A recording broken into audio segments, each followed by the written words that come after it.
Welcome to Balkans Debrief with me, Ilva Tare, a non-resident senior fellow at the Atlantic Council's Europe Center. Serbia has witnessed a tumultuous end of 2023, with protests erupting in Belgrade following the December 17th elections. Thousands demand the annulment, alleging President Vučić's Progressive Party fabricated results through cross-border voting. Despite claiming a cleanest and most honest victory, international observers have condemned widespread fraud and manipulation. This isn't just an electoral hiccup for many analysts. They believe it is the culmination of Alexander Vučić's decade-long slide towards autocracy. The West, initially lured by Serbia's EU aspirations and wary of Russian influence, has been criticized for turning a blind eye to Vučić's action. But with renewed protests and whispers of regional conflicts, will the honeymoon be over? Joining me to dissect the post-election situation and the chances of a rerun is Rasa Nedeljkov, Program Director at the Center for Research, Transparency and Accountability. Rasa, welcome. Thank you for having me. Serbia, as I said, faces a tumultuous 2024. Your organization monitored the elections throughout the country and also in the capital, Belgrade. Can you share your insights of what happened, especially given the opposition's high hopes in Belgrade, based on some polls? Well, Serbia had third snap elections just in 2 years. And each and every of them was worse than the previous one when it comes to be following the standards for free and fair elections. This one as well, in 2023, in December, were a snap. And we, as an organization who monitored the elections, followed what was happening before the election day, and not only during the election day. And before the election day, we found that standards for democratic, free and fair elections were severely downgraded in Serbia when it comes to not only Belgrade elections, but also on the national level. There are three main components for our assessment to be such a harsh. First one is systemic abuse of office and abuse of public resources.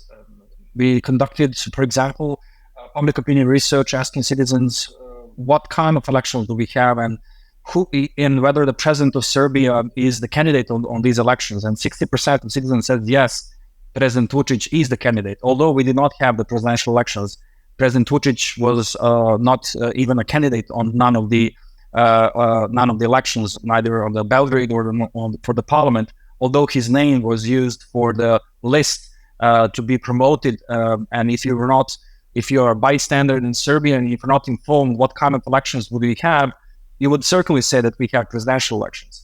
The second part, which led us to the assessment of really low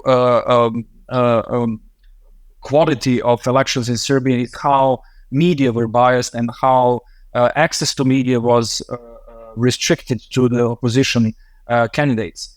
1/3 of all interlocutors in the prime time on 5 national TV stations was President Vučić himself. Even more awkwardly, President Vučić had 14,500 seconds more than all of the opposition candidates altogether. So it shows just how Serbian citizens were deprived from equal reporting and non-biased reporting of different media that are by all means in control of the government, controlled by President Vučić, of course. And Rasa, you said that. Sorry, I don't want to interrupt, but you said that these were the 3 latest snap elections. Compared to the previous ones, were the irregularities that you have noticed during your monitoring similar or to a greater degree? Many of them were similar, but now intensified because of the impunity from the previous election cycles actually led to repetition of these problems and even being more intensified. For example, pressure against the citizens in the public sector this time was by all means really intensive. collecting so-called secure votes in hallways of public utility companies or in public administration buildings is something which became completely normalized political activity, where if you are employed by a public sector and if you do not put your signature to support the party, the ruling SNS party, Serbian Progressive Party, or President Vučić himself, then you are going to suffer consequences. And this time, this game even went a step further. People who are part of the social welfare protection system were pushed or forced to support a political party in power by either being present at the public rallies that political party organized, or by ensuring that they're going to be the so-called secure voters for a ruling political party. And if they refuse to do so, they're going to lose their social benefits. So yes, the problems intensified, and there is a completely new thing that happened in Serbian elections, and it relates to the local elections for the Belgrade, especially elections, is the migration of voters. Because this time, for the first time since Serbia had multi-party elections, in 1/3 of the local municipalities, elections were called extraordinary. So we had witnessed and documented that voters from those municipalities, that there were no local elections, were administratively, maliciously, and systemically moved to Belgrade so that they're going to be eligible to vote on the Belgrade elections. So while not only having the irregularities to a higher degree, we witnessed even new things and new abuses, which was done possible by various manipulations in the Ministry of Public Administration, who is in charge for the voters registry, and in the Ministry of Interior, who is in charge for the issuing the residency certificates for citizens of Serbia. Have these institutions addressed the accusation? What was their response?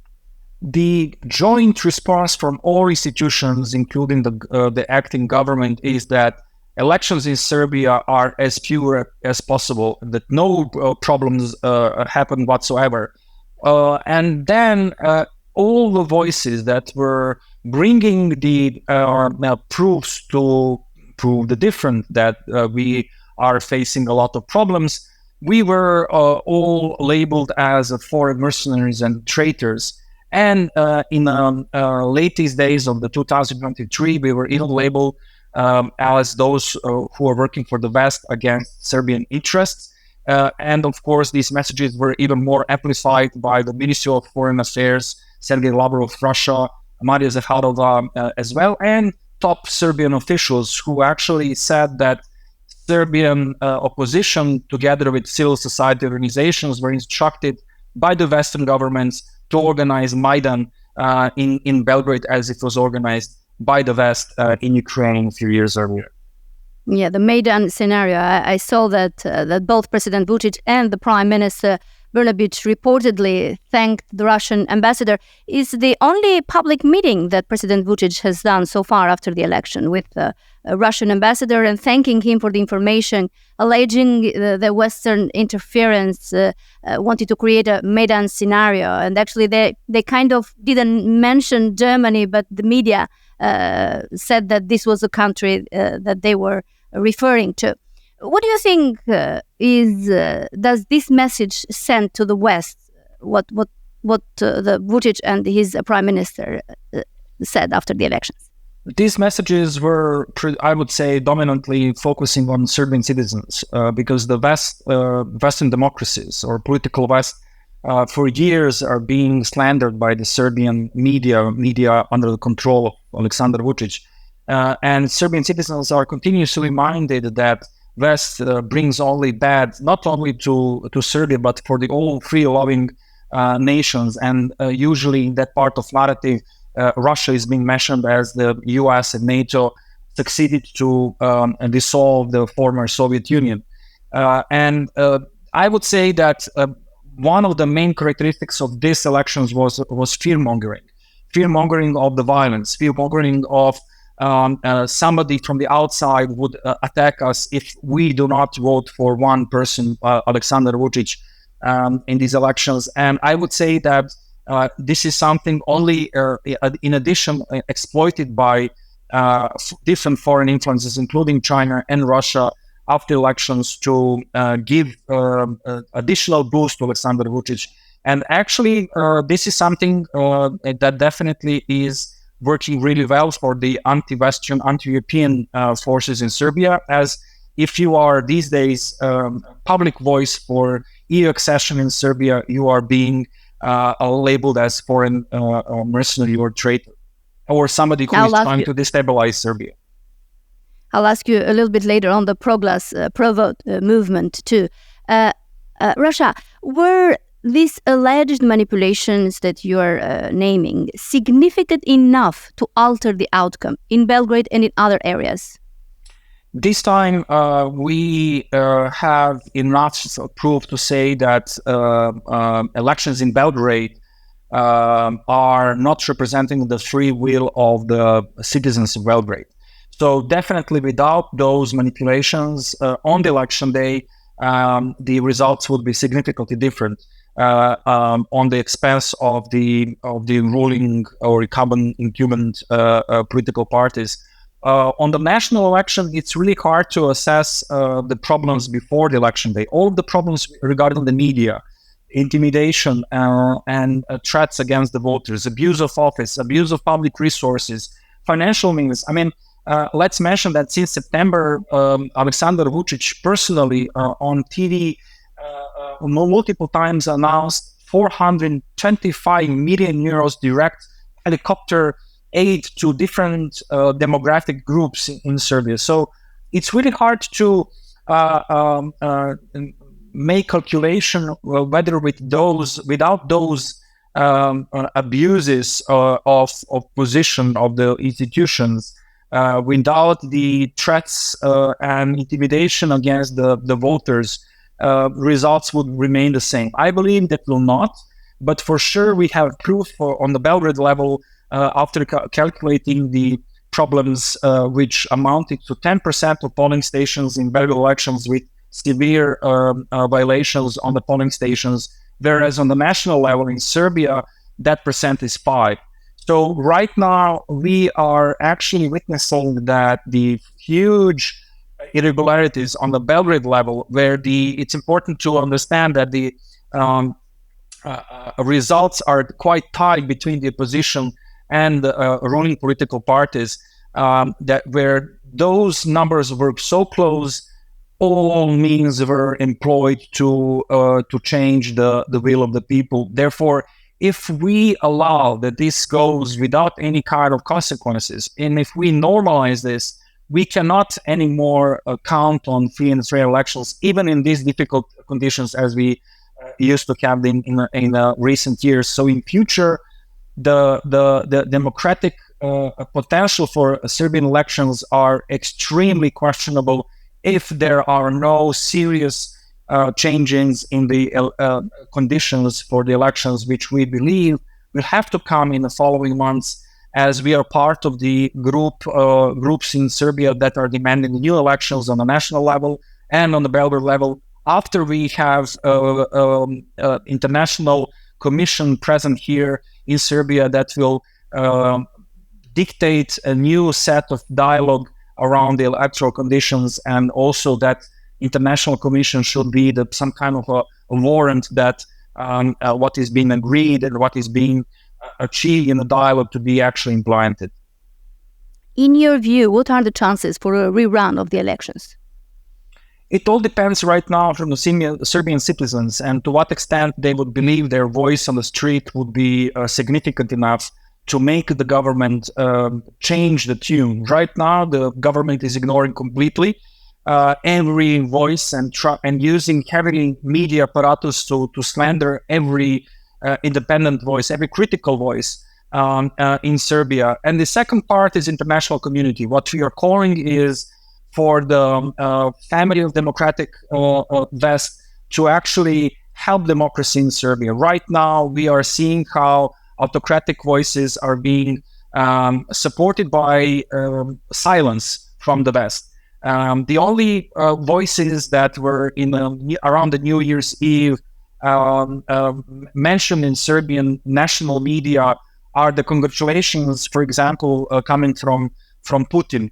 And I would say that if we are going to be the only nation, apart from Orban's Hungary, who are receiving New Year's congratulations from Vladimir Putin, then we should be deeply concerned on the democratic future of Serbia.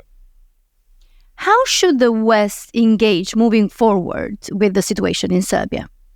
I would say, as always, insisting on work on institutions. There are so many proofs that institutions became part of the problem in Serbia that if the Western countries do not support strengthening of Serbian institutions, if we end up with impunity in another round after December elections, then elections in Serbia became completely obsolete. It's just a theater play where we could say, yes, we had some kind of elections, but those kind of elections we saw in bluntly non-democratic countries like Belarus, for example. So I would say that insisting on institutional outcome, where the allegations or statements made by the civic observers or international observers, including the different actors from the public sphere, should be examined, should be prosecuted by Serbian judiciary.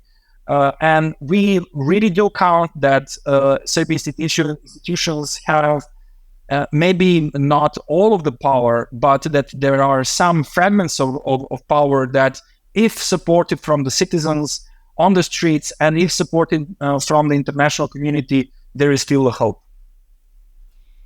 You said that it will depend what happens next. It will depend on the voters and their voice to demand free and fair elections. We have seen massive protests. We have seen hunger strikes. We have seen the pro-glass movement, the pro-vote with intellectuals and 117,000 signatures and student activism. Do you think this will create a critical mass for change in Serbia? What's your view? I think that we are facing a long-term fight because building the democracy is a slow process. Demolishing, as we saw, can be done really quickly. I would say that all that you mentioned, pro-glass, students, citizens on the streets, opposition united, although not all of them were initially happy to be on one list, are the signs that there are, I would say, a majority, democratic majority in different actors being seen in recent months. Although I do not believe that changes would be possible tomorrow, I think that it will be extremely important that on the side from the citizens, civil society organizations, political parties, we do not give up. We need to continue providing with factual reports, different kinds of assessment, solutions, including recommendations on how to overcome specific problems. And on the other hand, we really do expect from international community to be the partner for democratic actors. Not necessarily the governments are those partners. I think that all of those who are wishing to have Serbia part of the Europe or Euro-Atlantic processes, we need to have their voices being strengthened in Serbia. Right now, all of these voices are being tried to be silent in a brutal way. And I cannot say for how long we are going to be, for example, CEFTA, are we going to be able to operate in a way that we could do it for these elections? Just as a brutal reminder, for the first time we witnessed heavy relation against our voters, where one of the vehicles from our observers were vandalized in the yard of the police station in one city or village in north of Serbia. What happened with that case? Well, one perpetrator was arrested, then released, and we just received a couple of days ago a message from the prosecutor that she has no proof to prosecute that person. So these are the most brutal acts of violence that are going to be in a role of impunity. So if we want to have different Serbia, we will have to find strength for long-term marathon fight for democracy on the streets, in institutions, and with the help from the friends of democracy in the political West. There is no other way, I would say, and this is a thing that all nations that were building democracy, which is a long, painstaking process, something that we need to go through that as well. And it's going to be important not only for Serbia, but also for the whole region, as Serbia proved in the past can be as a good neighbor, but also can be a huge disruptor and a source of the problems. Tensions. Russia, as you mentioned, the democratic strengthening of institutions take a long time. And it will need a lot of strength from from you and other actors, and from the voters and the protesters. But in these conditions, if it was a rerun was were to occur, particularly in Belgrade, do you anticipate a different result, considering all the current state of media, institutions, and migrant voter influence? Well, if all of those problems and irregularities repeat, we cannot expect any different outcome than this time. So before having new elections, we need seriously to undertake a list of activities in order to improve the electoral conditions. One of them being auditing the voters list. Second part is focusing on investigating the falsified lists of citizens that supported lists to be on the ballot.